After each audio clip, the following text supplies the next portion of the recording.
तो आज का जो हम लोग कोई कारणवश से हम लोग अपवर्तनांक पूरा नहीं कर पाए थे, लेकिन आज थोड़ा सा लंबा वीडियो रहेगा क्योंकि ये सिर्फ ना हम आपको 10th लेवल का बता रहे हैं बल्कि उससे भी और हायर क्लास तक हम जाने का प्रयास करेंगे। तो थोड़ा सा हम लोग देखेंगे कि अपवर्तनांक क्या बोलता है। अपवर्तनांक कल हम लोग पढ़े थे कि अपवर्तनांक जो है वो निर्वात के साथ तुलना करता है किसी दूसरे पारदर्शी माध्यम का। जैसे कि अगर हम लेते हैं सर हवा और दूसरा लेते हैं पानी, तो हवा का अपवर्तनांक का वैल्यू लगभग 1 होता है और पानी का 1.33। तो इस बात से हम क्या समझे कि पानी में जो प्रकाश की चाल होगी वो हवा की तुलना में 1.33 गुना कम होगी। यही है अपवर्तनांक। फिर से लेते हैं हवा, एक ले लेते हैं शीशा, तो हवा का म्यू का वैल्यू म्यू मतलब वही अपवर्तनांक 1 होता है, शीशा का होता है 1.5। मतलब यहाँ पर हम क्या कहेंगे कि हवा में जो प्रकाश की चाल होगी और शीशा में प्रकाश की चाल जो होगी वो हवा की तुलना में 1.5 गुना मतलब लगभग 1.5 गुना कम होगा। अब सर अगर मान लेते हैं बाबू म्यू का वैल्यू 2 आ गया, मतलब अपवर्तनांक किसी भी चीज का 2 आया, तो हम क्या समझेंगे कि इसमें प्रकाश की चाल जिस चीज का 2 आएगा उसमें समझ जाइएगा कि उसमें प्रकाश की चाल जो होगी वो हवा की तुलना में 2 गुना कम होगी। अब जरा से समझिए, अगर माध्यम मेरा रहेगा विरल तो प्रकाश की चाल होगी अधिक और माध्यम होगा सघन तो प्रकाश की चाल होगी कम। सर क्यों? क्योंकि विरल माध्यम में उसको फाका रास्ता मिलेगा और जब फाका रास्ता मिलेगा तो बिल्कुल आसानी से चलेगा लाइट। मतलब अगर विरल माध्यम रहेगा तो उसमें लाइट को ज़्यादा लड़ना नहीं पड़ेगा विरल माध्यम में, तो उसको एकदम पूरा आसानी से जाएगा लाइट। लेकिन अगर माध्यम सघन रह गया तो लाइट बहुत धीरे धीरे जाएगा। मतलब माध्यम जितना विरल लाइट का स्पीड उतना ज़्यादा और माध्यम जितना सघन तो लाइट का स्पीड उतना ही कम। मतलब विरल माध्यम में प्रकाश की चाल अधिक और सघन माध्यम में प्रकाश की चाल कम। इसको हम लोग थोड़ा सा देखते हैं। आप लोग क्या पढ़े होंगे कुछ हम आप लोगों से बताते हैं। देखिए, अगर ऊपर वाला मान लेते हैं विरल माध्यम है और नीचे इस तल से जो नीचे है वो है मेरा सघन माध्यम। चलिए विरल की जगह पर हवा ले लेते हैं और सघन की जगह पर पानी ले लेते हैं। सघन मतलब समझिए सीधा, सघन मतलब ठूस ठूस के भरा हुआ और विरल मतलब गैपिंग है। तो हवा, आप ही बताइए, हवा और पानी दोनों में कौन ज्यादा गाढ़ा है? ठीक, तो वहां पर पानिया में क्या कीजिएगा, देखिएगा पानी में मॉलिक्यूल्स जो रहता है अणु वो बिल्कुल सटा हुआ रहता है, सटल सटल रहता है, तो उसमें लाइट का स्पीड बहुत स्लो होगा। लेकिन हवा लीजिएगा तो हवा में फर्क फर्क रहता है, तो उसमें लाइट का स्पीड क्या होगा, बहुत ही फास्ट होगा। तो हवा में लाइट का स्पीड ज़्यादा और पानी में लाइट का स्पीड कम हो जाएगा। उसी प्रकार से अगर लेते हैं सर, मान लेते हैं सर पानी और शीशा का लेते हैं, तो बताइए पानी और शीशा, पानी और शीशा में कौन विरल है? पानी, और एक तरफ ले लिए शीशा। तब पानिया का देखिएगा, पानी जो है सर पानी हो जाएगा मेरा विरल और शीशा क्या हो जाएगा, सघन। ऐसे भी आप बता सकते हैं, मतलब पानिया है मेरा दर और शीशा क्या है, ठोस। तो ठोस है शीशा तो उसमें मॉलिक्यूल और ज्यादा सटा सटा रहेगा, तो शीशा हो गया सघन माध्यम और पानिया हो गया विरल। अब मान लेते हैं पानी से लाइट जा रहा है शीशा में, पानी से लाइट शीशा में जा रहा है मतलब विरल से सघन, तो पानी में लाइट का स्पीड ज्यादा रहेगा और शीशा में लाइट का स्पीड क्या रहेगा, मेरा कम रहेगा। अब आप लोग एक चीज पढ़ेंगे कि सर जब विरल माध्यम से सघन माध्यम में प्रकाश की किरण आती है तो क्या होती है, वो अभिलंब की ओर झुक जाती है। तो ये हो गया हमारा अभिलंब, ये भी ठीक, और ये हो गया हमारा तल, कोई तल ले लीजिए। इससे नीचे, इस तल से नीचे वाला भाग है पानी। अभी हम इसको पानी का अगर ये बनाएंगे फिगर तो थोड़ा गंदा बनने लगेगा। और ऊपर वाला हो गया हवा। तो अगर मान लेते हैं हवा से पानी में आ रहा है तो हवा है मेरा विरल और पानी है सघन, तो क्या होगा, यह अभिलंब की ओर झुक जाएगा। ये हो गया अभिलंब, तो देखिए इधरे झुक गया है तो यहाँ पर झुक गया, ठीक है ये वाला। अब यहाँ पर जो कोण बन रहा है वो एंगल आई बन रहा है, मतलब आपतित किरण, तो आपतन कोण। एक बार इसको हम पूरा बढ़िया से समझाएंगे जब आपको प्रकाश का अपवर्तन बताया जाएगा। आप कमेंट करके बताइएगा कि आप प्रकाश का अपवर्तन वाला वीडियो चाहते हैं या नहीं। अगर बोलिएगा तो प्रकाश का अपवर्तन का शुरू से हम बनाएंगे। ये अभी हम कोई खास टॉपिक बना रहे हैं अपवर्तनांक, क्योंकि बहुत लोग हमको बोले थे कि सर अपवर्तनांक में बहुत ज़्यादा दिक्कत होता है, और रिफ्रैक्टिव इंडेक्स जो है अपवर्तनांक वो आपको क्लास 12th में भी काम देगा। यहाँ पर जो एंगल बन रहा है वो आर। अब सर यहाँ पर देखिए विरल से सघन में आया तो आई हो जाएगा बड़ा और आर हो जाएगा छोटा। देखो ना, आर डोका फाड़ ले ऐसे करके, आप देखिए आर मुंह फाड़े हुए ऐसे करके भीख मांग रहा है कि दे दो बाबा दे दो। तो आर हो जाएगा कम और आई हो जाएगा ज्यादा। अब सर माइंड में सवाल उठता होगा कि सर विरल से सघन में आएगा, विरल से सघन में आएगा तो अभिलंब की तरफ झुक जाता है। एक और लेते हैं, चलो चलो थोड़ा जल्दी ले लेते हैं। और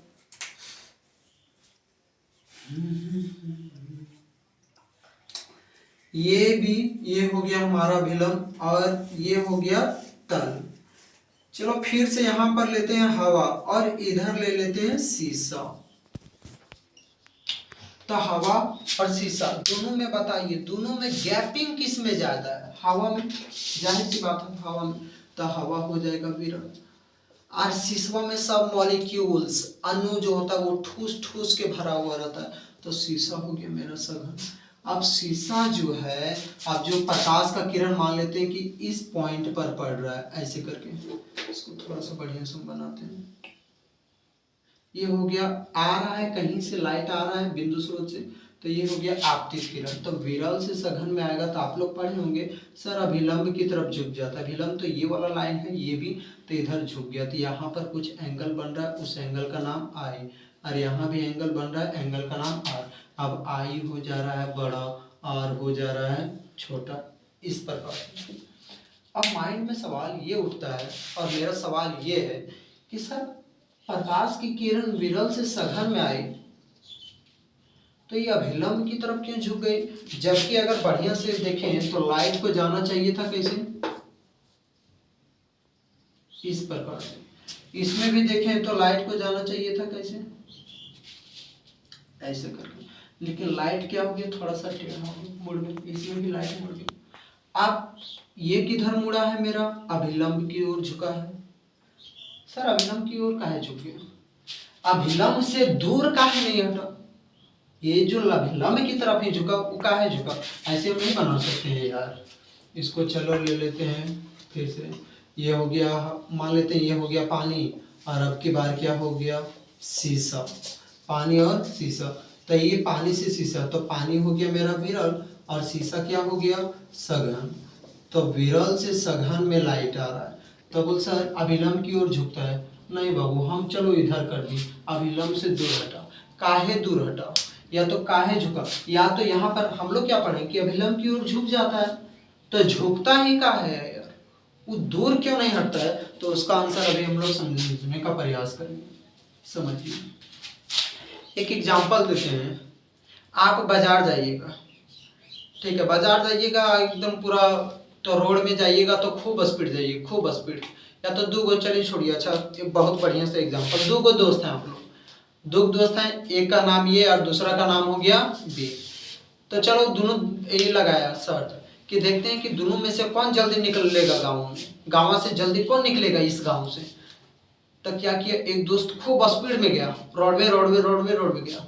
तो एक दोस्त क्या किया, उसको भीड़ मिल गया कि यार आप कैसे जाएं, तो क्या किया, कोलिए दने से शॉर्टकट मार दिया। तो शॉर्टकट मार दिया तो उसका स्पीडवा वहां पर, उसका भीड़ था, तो कोलिया दने से जाएगा तो टाइमिया गैपिंग में मारेगा ना, कि उसको भी उतना देर में पहुंचना और हमको भी उतना ही देर में पहुंचना है। तो ये क्या करेगा, कोली कुचर से ही मार देगा शॉर्टकट। लेकिन वो क्या करेगा, जब लॉन्ग कट जाएगा वो दूसरा का दोस्तवा, तो बहुत एकदम घूम के जाएगा, तो उसको स्पीड रखना होगा। बस सेम बात यही पर है, हवा है तो हवा में उसको रोकने टोकने वाला रहता नहीं है प्रकाश को, ठीक है। खाली हवा का छोटा छोटा कुछ मॉलिक्यूल्स रहता है। सो भी हवा वाला मॉलिक्यूल्स हम लोग पढ़े हैं कि इस प्रकार से, अगर एक कंटेनर ले लिए तो हवा का मॉलिक्यूल्स ऐसे ऐसे कहीं भी अलग अलग रहता है। लेकिन अगर पानी में लीजिएगा तो इस प्रकार से होता है, इस प्रकार से होता है। तो यहाँ पर ही देखिए, ये हो गया पानी का अणु, ठीक है, और ये हो गया हमारा हवा का अणु। तो ये पानी और ये हवा, तो इसमें लाइटवा जाएगा तो इसको लाइटवा को लड़ना नहीं पड़ेगा, एकदम फाले चिल्ले पार हो जाएगा। लेकिन इसमें क्या होगा, लाइटवा को थोड़ा सा लड़ना पड़ेगा, सुसु सुसु कर ले आएगा, लुलु लुलु। तो एकदम पूरा लाइट का स्पीड क्या हो जाएगा, इसमें थोड़ा धीमे और हवा में लाइट का स्पीड ज़्यादा। तो सर ये मान लेते हैं यहाँ से यहाँ तक पहुँचा 2 सेकंड में, ये पॉइंट से बी पॉइंट तक पहुँचा 2 सेकंड में, तो इसको भी ये पॉइंट से बी पॉइंट तक ही पहुँचना है और वही 2 सेकंड में। तो ये पहुँचेगा कैसे, जबकि इसको भीड़ मिल गया है ना, तो ये करेगा क्या, इस शॉर्टकट लेगा, मतलब टाइमिया को मिलाने के लिए यह विलंब की ओर झुक जाएगा। अब आप ही समझिए ना, देखिए यहाँ पर हवा है और ये वाला क्या है, शीशा, यहाँ पर हवा है और यहाँ पर क्या है, पानी है। तो हवा से पानी में आएगा तो हवा में एकदम लाइट का स्पीड बहुत ज्यादा रहेगा, एकदम हचाक से आएगा, और पानिया में जखने आएगा तो उस टाइम लाइट का स्पीड स्लो हो जाएगा। तो इसको उतना जितना देर यहाँ से यहाँ तक पहुँचने में लगाया है उतना ही दूरी भी तय करेगा। तो उसके लिए क्या करेगा, बोलेगा अरे यार के जाएगा उधर से उतना, यार इससे बढ़िया क्या करो शॉर्टकट ले लो। तो इधर से झुक जाएगा और ऐसे करके ही निकल जाएगा तुरंत। जबकि इधर से जाएगा तो इसको थोड़ा लॉन्ग डिस्टेंस पड़ेगा। तो मतलब टाइमिया और डिस्टेंसों को कवर करने के लिए विरल से सघन माध्यम में क्या हो जाता है, वो झुक जाता है। ठीक है, कोई दिक्कत नहीं ना। यहाँ पर फिर से समझिए, विरल यहाँ पर हवा और शीशा बात करते हैं, फिर से वही हवा में एकदम लाइट को पूरा स्पीड से आएगा, लाइट क्या होगा बहुत स्पीड से आएगा हवा में, लेकिन शीशा में आएगा तो ऐसे कि उसका स्पीड बहुत स्लो हो जाएगा। तो अभी लंब की तरफ काहे झुक जाएगा, इसलिए झुक जाएगा क्योंकि जितना देर में यहाँ पर पहुंचा है उतना ही देर में उसको निकलना भी है। तो इस प्रकार से बेचारा जाएगा तो इसका बिहान हो जाएगा, सुबह हो जाएगा, लेकिन इधर से अभिलंब की तरफ झुक कर जाएगा तो ये एकदम हचाक से तुरंत निकल जाएगा, कोई दिक्कत नहीं रहेगा इसको, क्योंकि इसका शॉर्ट डिस्टेंस पड़ेगा। इसलिए विरल से सघन में आएगा तो वो अभिलंब की तरफ झुक जाएगा। अब देखिए ये तो हो गया मेरा अभिलंब, तो अभिलंब की तरफ झुक गया तो आई बना है और एंगल आर। अब जाहिर सी बात है इधर झुकेगा तो आई बड़ा होगा और आर छोटा होगा। विरल से सघन मतलब विरल से सघन में आएगा तो विरल माध्यम वाला आई का वैल्यू मतलब आपतन कोण बड़ा होगा, अपवर्तन कोण से याद रखिएगा। तो अभी हम लोग क्या पढ़े, विरल में रहेगा प्रकाश की चाल अधिक, सघन रहेगा प्रकाश की चाल कम। क्यों, क्योंकि विरल में लाइट को लड़ना नहीं पड़ता, एकदम लाइट बिल्कुल आसानी से जा सकता है, जबकि सघन में लाइट को थोड़ा सा लड़ाई करते हुए जाना पड़ता है, तो उसमें लाइटवा का स्पीड स्लो हो जाएगा। अब क्या होगा, विरल से सघन में आता है तो अभिलंब की तरफ काहे झुक जाता है, इसलिए झुक जाता है क्योंकि उस जितना टाइम में ये यहाँ तक विरल में ये पॉइंट तक आया है, इस पॉइंट तक आया है, वो है उतना ही देर में यहाँ से यहाँ तक इसको निकलना है। तो शॉर्ट में निकलने के लिए क्या कर देता है, अभिलंब की तरफ झुक जाता है। जबकि हम लोग दूसरा उदाहरण लेना चाहेंगे, इसको मिटा रहे हैं, अब दूसरा हम लोग उदाहरण लेते हैं। चलिए दूसरा हम लोग पढ़ते हैं, फिर से एक फिगर छापते हैं। ये हो गया मेरा तल, ये हो गया अभिलंब, ये बी अभिलंब डाल दें। अगर लाइट को हम ऐसे करके इंसिडेंट करवाएंगे, ये आपतित किरण होगी, ऊपर वाला हो गया मान लेते हैं विरल, चलो सघन लेते हैं, अगर उल्टा बार बार एक ही टॉपिक नहीं, सघन, और दूसरा वाला ले लेते हैं विरल। विरल की जगह पर हम ले रहे हैं हवा और सघन की जगह पर हम ले रहे हैं पानी। लाइट जो है पानी से हवा में आ रहा है, मतलब समझिए वो आप लेजर लाइट लिए हुए हैं और पानी के अंदर है, पानी के अंदर से लाइट में मारिएगा, तो पानी के अंदर से मारिएगा तो जब तक वो लाइट पानी में रहेगा, ऐसे करके रहेगा रहेगा, यहाँ तक पानी है तो पानी तक जाएगा, तब तक लाइट का स्पीड थोड़ा सा स्लो होगा। अब जैसे कि लाइट जो है यहाँ से निकलेगा वैसे करके लाइट का स्पीड फास्ट, मतलब यहाँ तक ऐसे करके आएगा, धीरे धीरे धीरे धीरे आएगा, यहाँ पर पड़ेगा, अरे जैसे ही पानी से बाहर निकलेगा तो लाइट का स्पीड फास्ट हो जाएगा। तो ऐसे क्यों होता है, तो देखिए ये सघन हो गया, सघन से विरल में आएगा तो ये अभिलंब है, तो अभिलंब से दूर हटेगा, तो यहाँ पर कौन बन रहा है आई, और ये हो गया मेरा कौन सा अपवर्तित किरण हो गया। तो अपवर्तित किरण के द्वारा जो एंगल बनता है वो होता है एंगल आर। अगर देखें तो लाइट को जाना चाहिए था ऐसे सीधा, इस प्रकार से जाना चाहिए था, लेकिन लाइट चल गया है थोड़ा सा दूर। अब सर दूर क्यों हुआ, बस कुछ नहीं, जो पिछला वाला अगर बढ़िया से समझ गए होंगे तो इसमें भी आप आंसर का जवाब दे सकते हैं कि क्यों हुआ। तो देखिए समझिए, सघन से विरल में आया, पानी से लाइट हवा में आया, तो पानी से जब लाइट वह आया है तो उसको भीड़ ज़्यादा मिला है लाइट को, तो लाइट को थोड़ा लड़ते हुए जाना पड़ा, लाइट को लड़ते हुए इस प्रकार से जाना पड़े। अब अगर देखते हैं अब हवा में गया तो हवा में फाकर रोड उसको मिल गया तो हटाओ तुरंत बहुत स्पीड में चल जाएगा लाइट। तो उसके लिए क्या करेगा, अगर उस तरह अगर चल जाएगा सीधा तो यहाँ पर क्या करेगा, उतना ही टाइम में ये वाला इधर ज़्यादा हो जाएगा, हवा में उतना ही टाइम में 2 सेकंड में मान लेते हैं यहाँ से यहाँ तक आया तो वही 2 सेकंड में यहाँ से यहाँ तक चल जाएगा अपनी लाइट को, यहाँ से यहाँ तक चल जाएगा अपनी लाइट। जबकि क्या है कि जितना देर 2 सेकंड में जितना दूर यहाँ से यहाँ तक आया है इसको भी उतना ही दूर पहुँचना है, तो उसके लिए क्या करेगा, उतना ही दूर इसको भी पहुँचना है।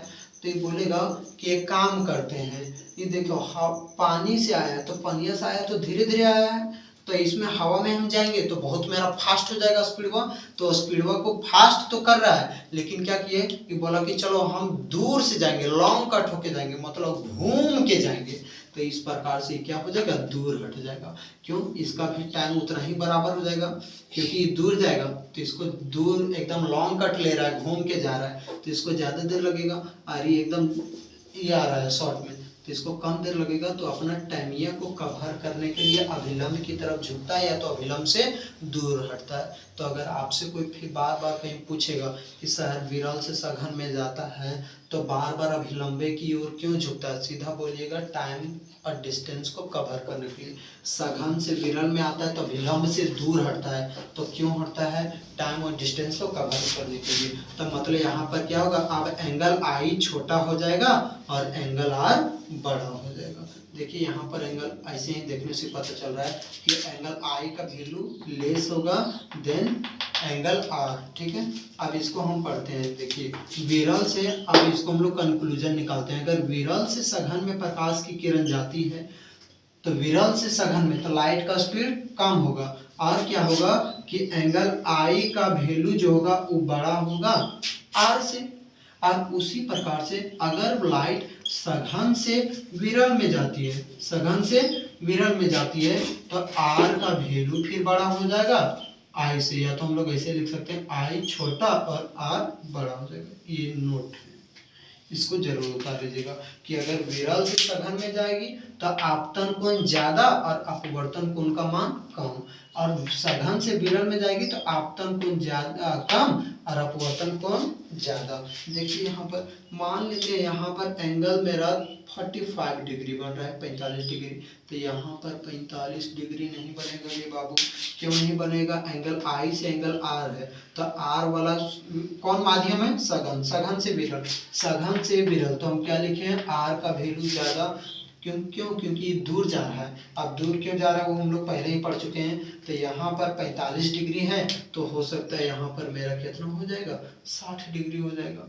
उसी प्रकार से अगर लाइट जो है इस माध्यम से ऊपर ले लेते हैं विरल और दूसरा ले लेते हैं सघन, तो विरल से सघन में लाइट आ रही है तो अभिलंब की ओर झुक जाएगा। तो यहाँ पर मान लेते हैं एंगल आई बन रहा है 30 डिग्री, तो विरल से सघन में आ रहा है तो यहाँ पर एंगल आर का वैल्यू कम है तो हो सकता है 20 डिग्री बने। इस प्रकार से बनेगा, मतलब विरल से सघन में जाएगा तो आई का वैल्यू उस टाइम बड़ा हो जाएगा और आर का वैल्यू छोटा। देखिए ना 30 डिग्री यहाँ पर बड़ा है और 20 डिग्री छोटा है, इस प्रकार से, ठीक। जबकि यहाँ पर देखने का प्रयास करेंगे तो 45 डिग्री छोटा है और 60 डिग्री बड़ा है। मतलब सर विरल से सघन में जाएगी तो लाइट क्या होगी, अभिलंब की ओर झुकेगी, और सघन से विरल में जाएगी तो अभिलंब से दूर हटेगी। ये तो हो गया, हम लोग अपना लैंग्वेज में बोलते हैं। इसको एक बार आप अपने से स्क्रीनशॉट ले लीजिएगा। चलिए अब इसको हम मिटाते हैं, ले लिए होंगे उम्मीद करते हैं।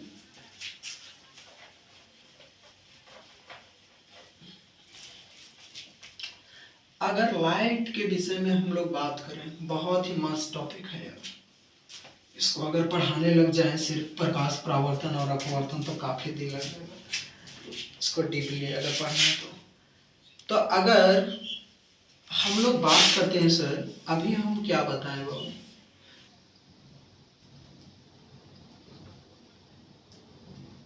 ये हो गया आपतित किरण, तो ये लिए हैं हम विरल और नेक्स्ट सघन।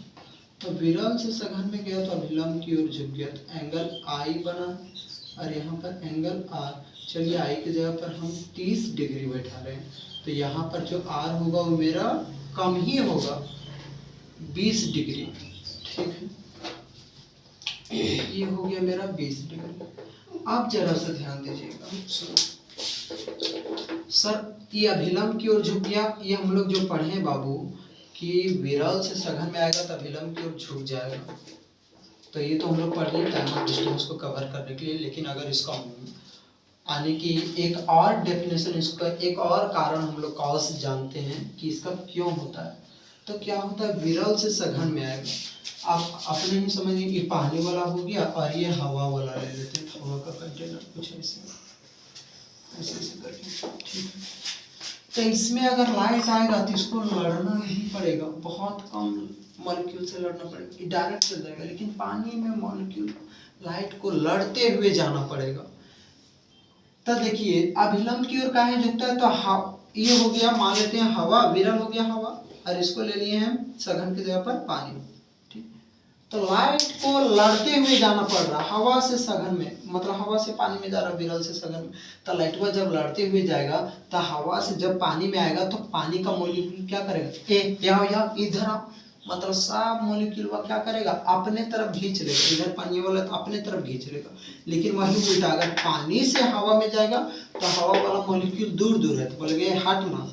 उस प्रकार से होता है। अगर इसका मेन जानना चाहेंगे तो कि क्या होता है, अगर मान लेते हैं यहाँ पर पानी ले लेते हैं, अब की बार चलो यहाँ पर ले लिए हैं पानी, तो यहाँ पर ले लेते हैं इससे भी और ज़्यादा डेंसर मीडियम शीशा। तो पानी से शीशा, अब शीशा ज़्यादा गाढ़ा है, ज़्यादा उसमें मॉलिक्यूल ठूस ठूस के भरा हुआ है, तो शीशा वाला अणु क्या बुलाएगा, पानी की तुलना में ज़्यादा गाढ़ा है, तो शीशा वाला सब मॉलिक्यूल उसको लाइटवा को अपने तरफ बेंड करवाना चाहेगा, इधर आओ इधर, तो सब मॉलिक्यूल अपने तरफ खींचेगा। लेकिन वो पानिया में अगर शीशा से पानी में जाएगा तो पानी जो है शीशा की तुलना में थोड़ा कम गाढ़ा है, तो पानी वाला अणु सबसे थोड़ा दूर हटेगा। इस प्रकार से वहाँ पर हम लोग इसको एक वर्ड में बोलना चाहेंगे तो अट्रैक्शन फोर्स या तो रिपल्सन फोर्स भी काम करता है।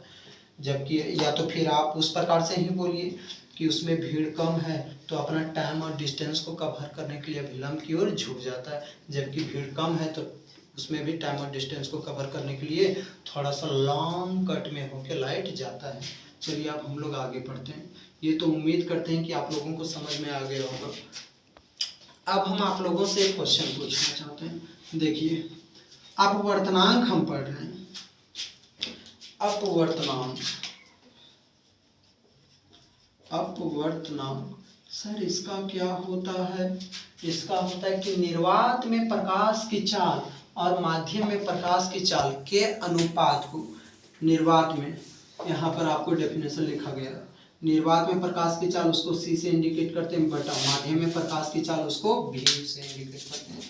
इसको हम अपवर्तनांक को म्यू से इंडिकेट करते हैं। म्यू, म्यू कैसे लिखाएगा, U लिख लीजिए और ऐसे, बहुत को N से भी इंडिकेट करते हैं, C/V। आप समझते हैं, देखो एक क्वेश्चन डालते हैं, उसके बाद हम लोग क्वेश्चन करते हैं, तब इसको फिर से समझ लेंगे। बोलेगा कि कांच में प्रकाश की चाल, कांच में प्रकाश की चाल 3 × 10⁸ मीटर पर सेकेंड है। ओ सॉरी 2 × 10⁸ मीटर पर सेकेंड है। तो कांच का अपवर्तनांक क्या होगा, कांच का अपवर्तनांक क्या होगा, क्या होगा, चलो समझते हैं। हम बचपन से पढ़ते आ रहे हैं, बच्चा जब से C/V होता है। म्यू पर अपवर्तनांक का फॉर्मूला क्या होता है, निर्वात में प्रकाश की चाल बटा माध्यम में प्रकाश की चाल। तो म्यू = C, निर्वात में प्रकाश की चाल बाबू 3 × 10⁸ मीटर पर सेकेंड बटा माध्यम में प्रकाश की चाल कितना होता है, तो 2 × 10⁸ मीटर पर सेकेंड। चलो एक एक करके सभी संख्याओं का मर्डर करेंगे हम लोग साथ में मिलकर। 10⁸, 10⁸, ये कट हो गया, ये 2 और 3 को काटना चाहेंगे तो 1.5, तो मतलब म्यू का वैल्यू कितना आ गया, 1.5। सर म्यू का वैल्यू 1.5, किसका म्यू? कांच का। म्यू मतलब वही अपवर्तनांक, कांच का अपवर्तनांक कितना आ गया? 1.5। इससे आप क्या समझे कि कांच में जो प्रकाश की चाल होगी ना वो निर्वात की तुलना में 1.5 गुना कम होगा। यही बताता है कि कांच में जो प्रकाश की चाल होगी वो निर्वात की तुलना में 1.5 गुना कम होगा। मतलब अगर लाइट को मान लेते हैं 60 के स्पीड में जा रहा है हवा में, 60 के स्पीड में गाड़ी चलाते हैं आप लोग तो नहीं बोलते हैं 70 का स्पीड में गए, 80 का स्पीड में, तो मान लेते हैं कि लाइट जो 60 का स्पीड में जा रहा है तो सर शीशम किस में जाएगा, कितना में जाएगा? तो शीशा में लगभग 50-40 इस प्रकार से जाएगा, उतना स्पीड, यानी कि लगभग 1.5 गुना कम हो जाएगा। चलिए ये वाला भी आप लोग उतार लीजिएगा, स्क्रीनशॉट ले लीजिएगा। चलिए उम्मीद करते हैं कि आप लोग ले लिए होंगे स्क्रीनशॉट। एक हम लोग और पढ़ते हैं और हम लोग न्यूमेरिकल करते हैं। म्यू बराबर अभी हम लोग क्या पढ़े हैं? C/V formula. अब उतना नहीं लिखेंगे। भी मतलब वही हो गया माध्यम में प्रकाश की चाल, तो भी मतलब प्रकाश की चाल किसमें? W वाटर, पानी में प्रकाश की चाल जो है आपको दिया गया 2.25 गुना 10⁸ मीटर पर सेकेंड। क्वेश्चन आप लोग ऐसे भी बना सकते हैं कि यदि पानी में या तो जल में प्रकाश की चाल 2.25 गुना 10⁸ मीटर पर सेकेंड है तो पानी का अपवर्तनांक क्या होगा? तो समझिए हम लोग अपवर्तनांक पूछा है तो देन फाइंड मतलब निकालिए म्यू, म्याऊ मत कीजिएगा, म्यू किसका? वाटर का, वाटर। तो हम लोग क्या पढ़े? Mu of water is equal to निर्वात में प्रकाश की चाल बटा माध्यम में प्रकाश की चाल। तो इसको हम लोग प्रयास करते हैं निकालने का। म्यू W C निर्वात में प्रकाश की चाल 3 × 10⁸ मीटर पर सेकेंड बटा भी कितना दिया हुआ है? इतना दिया हुआ है वाटर का ना, तो 2.25 गुना 10⁸ मीटर पर सेकेंड।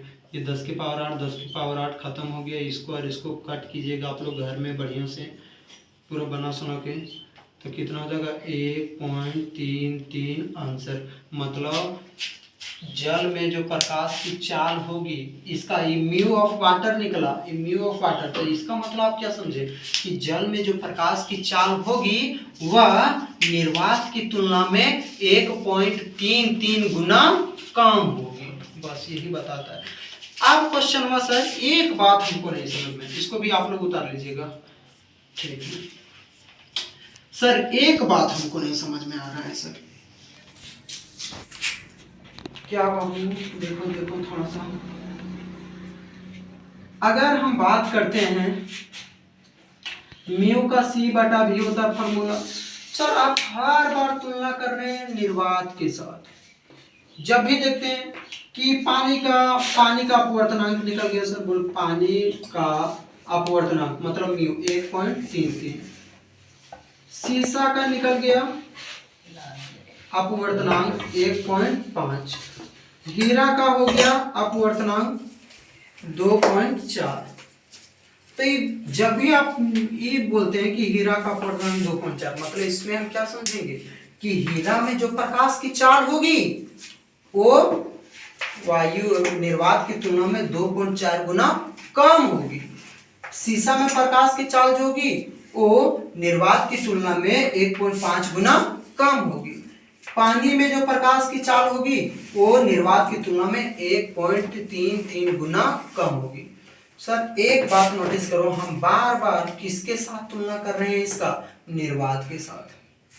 आखिर काहे निर्वात के साथ तुलना कर रहे हैं? इसलिए हम कर रहे हैं क्योंकि लाइट का जो सबसे ज्यादा स्पीड है, लाइट का एकदम सबसे ज्यादा अगर स्पीड की बात करें तो लाइट का सबसे ज्यादा स्पीड रहता है निर्वात में। बिल्कुल निर्वात क्या है? वैक्यूम, खाली जगह, इतना खाली कि वहां पर हवा तक ना हो। हवा रहता है तो हवा में कुछ मॉलिक्यूल्स भी रहता है, थोड़ा सा दूर में। अभी तो हम फिगर छापे थे यहाँ पर तो देखेंगे आप लोग दूर में रहता है। अब वैसा जगह जहां पर हवा भी ना हो, लेकिन निर्वात क्या होता है? सो ये हो गया हवा का मॉलिक्यूल, ये हो गया हवा का, और ये हो गया निर्वात का। ये हो गया हवा और ये हो गया निर्वात। निर्वात और हवा में फर्क समझ में आ गया। ये हवा में कुछ मॉलिक्यूल्स तक रहता तो है, लेकिन निर्वात में कुछ भी नहीं। अब अपने बताइए, हवा में ज़्यादा स्पीड होगा कि निर्वात में? निर्वात में होगा। तो हम लोग जब भी तुलना करेंगे प्रकाश की चाल, जब भी अपवर्तनांक की तुलना करेंगे तो हमेशा निर्वात के साथ में तुलना करेंगे। क्यों? क्योंकि निर्वात में ही प्रकाश की चाल सबसे अधिक होती है। आप ऐसे ही समझिए ना, आपका घर वाले ना आपका तुलना हमेशा किसके साथ करता होगा? जो बढ़िया लड़का होगा, जो पढ़ने बहुत ज्यादा तेज होगा, टीचर में किसके साथ तुलना करेगा? देख रहा है वो टॉपर के जैसा बनो, तो मतलब हमेशा जब भी कोई कमजोर स्टूडेंट है उसका तुलना हमेशा किसके साथ करेगा? वो टॉपर के साथ करेगा।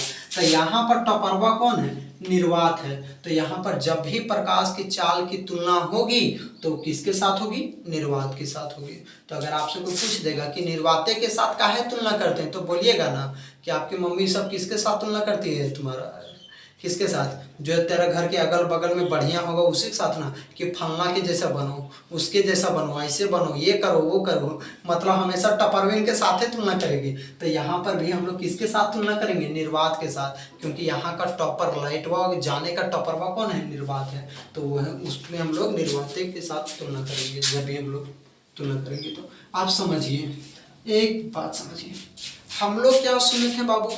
अगर देखिए, अगर लाइट जो है विरल में रहेगा तो लाइटवा का स्पीड बहुत ज़्यादा रहेगा, बहुत ज़्यादा। लेकिन अगर लाइट जो है सघन में जाएगा तो लाइट का स्पीड बहुत धीमा धीमा होगा। मतलब विरल में तो लाइट का स्पीड ज़्यादा, सघन में तो लाइट का स्पीड कम। अब देखो बाबू, ये विरल से सघन में आया, यहाँ पर एंगल आई बना, यहाँ पर आर, ये विरल हो गया और ये मेरा क्या हो गया? सघन। अगर हम निकालते हैं सर किसी का भी निकालते हैं, मतलब सब, चलो निर्वाते का निकालते हैं, तो निर्वात का भी से वैक्यूम, याद रखिएगा निर्वात को इंग्लिश में हम लोग वैक्यूम कहते हैं, वैक्यूम। तो वैक्यूम मतलब निर्वात का अपवर्तनांक, तो इसका फॉर्मूला क्या होगा? सी बटा भी। तो म्यू भी मतलब निर्वात का अपवर्तनांक बराबर निर्वात में प्रकाश की चाल, तो कितना होता है? 3 × 10⁸ मीटर पर सेकेंड बटा माध्यम में प्रकाश की चाल। तो कौन माध्यम लिए हैं आप? निर्वाते ना लिए हैं, तो 3 × 10⁸ मीटर पर सेकेंड, ये और ये कट गया तो कितना है? 1।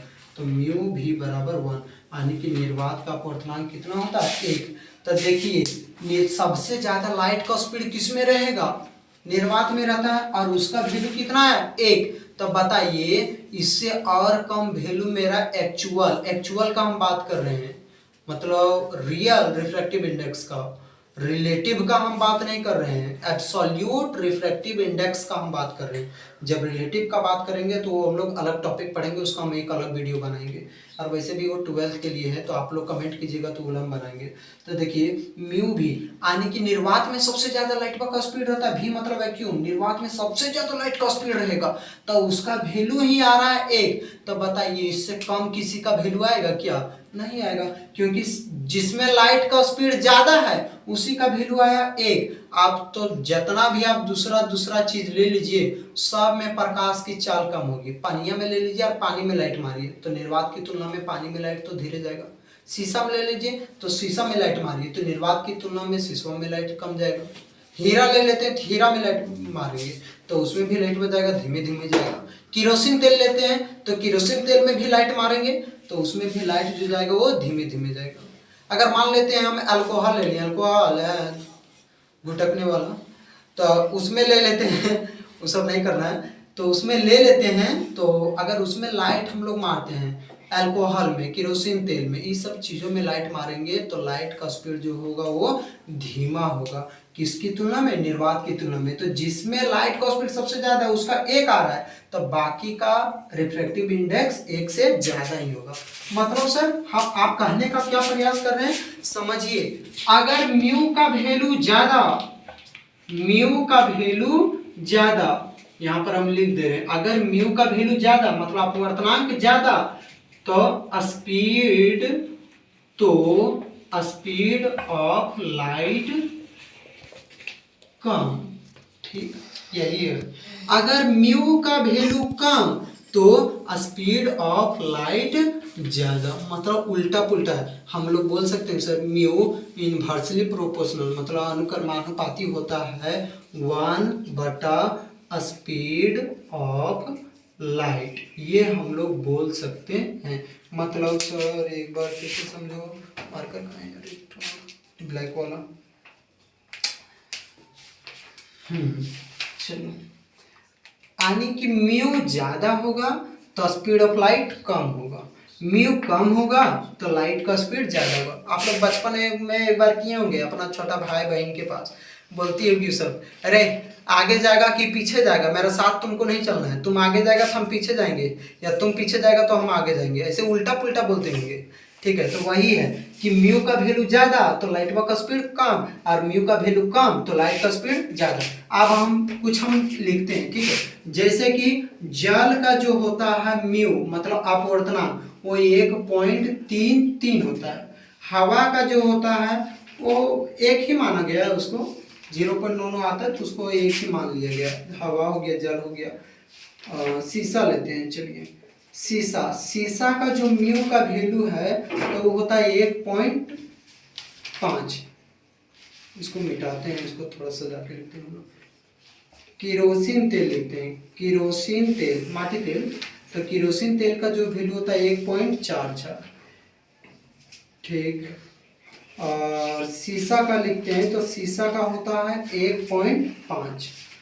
अगर हीरा का लेना चाहेंगे तो हीरा का होता है 2.4। तो देखिए, तो सबसे ज्यादा म्यू का वैल्यू किसका आया है, सबसे ज्यादा म्यू का वैल्यू जो आया मेरा हीरा का। तो म्यू का वैल्यू क्या लिखें कि म्यू का वैल्यू ज्यादा तो स्पीड ऑफ लाइट कम, मतलब सबसे कम लाइट का किसमें मतलब आएगा लाइट का, लेकिन सबसे कम धीरे धीरे किसमें चलेगा, हीरा में लाइट बहुत धीरे धीरे धीरे धीरे चलेगा, लेकिन सबसे फास्ट किसमें चलेगा। ये 4 गो का बात करें, 1 2 3 4, अच्छा 5 है ना, 5 गो का बात करें तो लाइट का स्पीड सबसे ज्यादा रहेगा हवा में, और सबसे कम किसमें रहेगा, हीरा में। इससे हीरवा से थोड़ा सा ज्यादा लाइट का स्पीड किसमें रहेगा, शीशा में। इससे ज्यादा किसमें रहेगा, केरोसिन तेल में। इससे ज्यादा रहता है अल्कोहल में, अल्कोहल का हम नहीं लिखे हैं, 1.36 होता है। और इससे अल्कोहल से भी ज्यादा लाइट का स्पीड पानी में, और पानियों से भी ज्यादा स्पीड हवा में। तो लाइट का स्पीड यानी कि म्यू का वैल्यू ज्यादा तो लाइट का स्पीड कम। तो मतलब हीरा का अपवर्तनांक है 2.4। तब बताइए, जब हीरा का अपवर्तनांक 2.4 मतलब सबसे ज्यादा है इस चार्ट में, तो हीरा का अपवर्तनांक ज्यादा, तो हीरा में जो लाइट का स्पीड होगा वो बहुत ही धीमे धीमे होगा। लेकिन इसमें जल में लाइट का स्पीड होता है कम, तो जल का अपवर्तनांक होता है कम, तो लाइट का स्पीड जो जल में रहेगा वो शीशा के तुलना में, या तो हीरा के तुलना में, या केरोसिन तेल की तुलना में ज्यादा होगा। मतलब सीधा मिला जुला याद रखिएगा, म्यू का वैल्यू ज्यादा तो लाइट का स्पीड कम, म्यू का वैल्यू कम तो लाइट का स्पीड ज्यादा। आप जरा सा देखो तो बाबू, सर हम लोग क्या पढ़े हैं सर कि निर्वात में सबसे ज्यादा, निर्वात में प्रकाश की चाल अधिकतम होती है, निर्वात में प्रकाश की चाल अधिकतम होती है। सबसे अधिक किसमें होता है, निर्वात में होता है। कितना होता है बाबू, 3 × 10⁸ मीटर पर सेकेंड। तो हम क्या बोले हैं, म्यू का वैल्यू ज्यादा तो लाइट का स्पीड कम। अब देखिए निर्वात के लिए म्यू का वैल्यू, म्यू भी मतलब निर्वात का म्यू यानी कि निर्वात का अपवर्तनांक कितना आता है 1।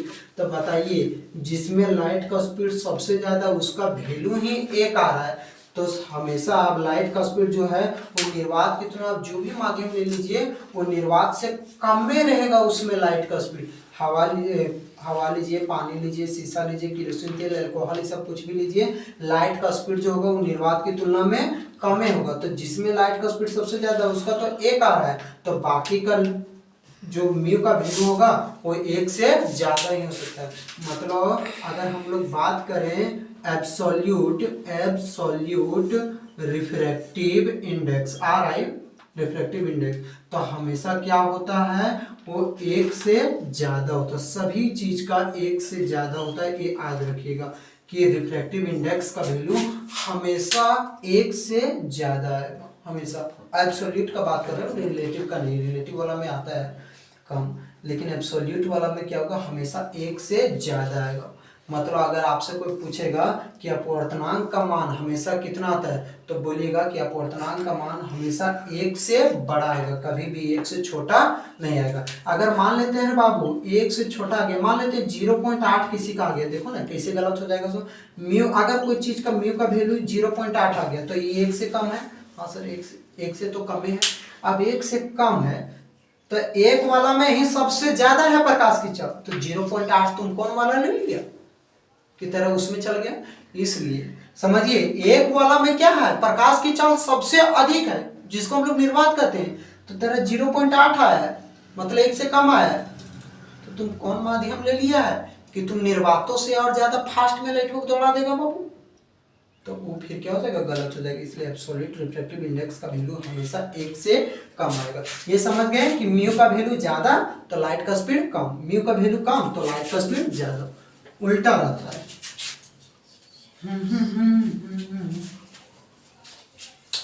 चलिए एक और समझते हैं, आप थोड़ा चमक पर देखते हैं। चमक, अपवर्तनांक और चमक में, अपवर्तनांक और चमक के बीच में क्या रिलेशन है, अपवर्तनांक और चमक के बीच में क्या रिलेशन है। अपवर्तनांक और चमक देखिए, अगर म्यू का वैल्यू, अपवर्तनांक वही म्यू, अगर म्यू का वैल्यू ज्यादा होगा तो उसमें चमक भी ज्यादा होगा, अगर म्यू का वैल्यू कम होगा तो उसमें चमक भी कम होगा। अब ऐसे समझिए, तो हम फिर से एक बार चार्ट बना रहे हैं। और हवा का होता है म्यू का वैल्यू 1, और फिर लेते हैं हम पानी, तो पानी का जो म्यू का वैल्यू होता है वो 1.33। एक लेते हैं हम, चलिए अल्कोहल, अल्कोहल, तो अल्कोहल का जो म्यू का वैल्यू होता है 1.36। उसी प्रकार से केरोसिन तेल का लेते हैं, केरोसिन तेल का उसका म्यू का वैल्यू होता है 1.44। उसी प्रकार से अगर हम, चलो एक स्किप कर दिए, लिख देते हैं के चक्कर में, शीशा, शीशा का म्यू का वैल्यू होता है 1.5। और उसी प्रकार से अगर हम लेना चाहेंगे शीशा, एक और ले लेते हैं हीरा, तो हीरा का म्यू का वैल्यू होता है 2.4। अभी इस चार्ट पेपर को छोड़िए, समझिए कौन ज्यादा चमकता है, हवा मेरा चमकता है कि शीशा ज्यादा चमकता है, बताइए। ऑब्वियस सी बात है, एकदम क्लियर है कि सबसे ज्यादा सर हीरा चमकता है। तो देखो ना, म्यू का वैल्यू भी तो सबसे ज्यादा हीरे का है, तो जिसका म्यू का वैल्यू ज्यादा उसमें चमक भी ज्यादा, और जिसका म्यू का वैल्यू कम उसमें चमक भी कम हो जाएगा। समझ में? तो बताइएगा आप लोग कमेंट करके कि केरोसिन तेल और हीरा